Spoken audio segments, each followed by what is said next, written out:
we're here at the Chapel of the Holy Cross.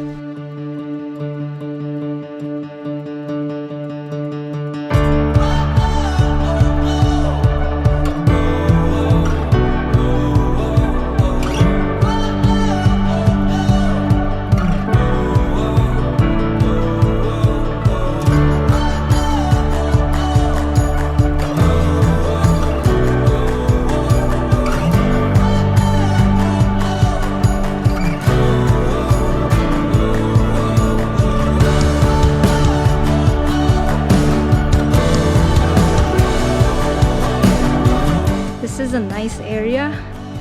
Just make sure that you come before 5 p.m. because they close at 5 p.m. And not only the church, like the whole area. It'll be nice to like watch the sunset over here. So I really loved it here.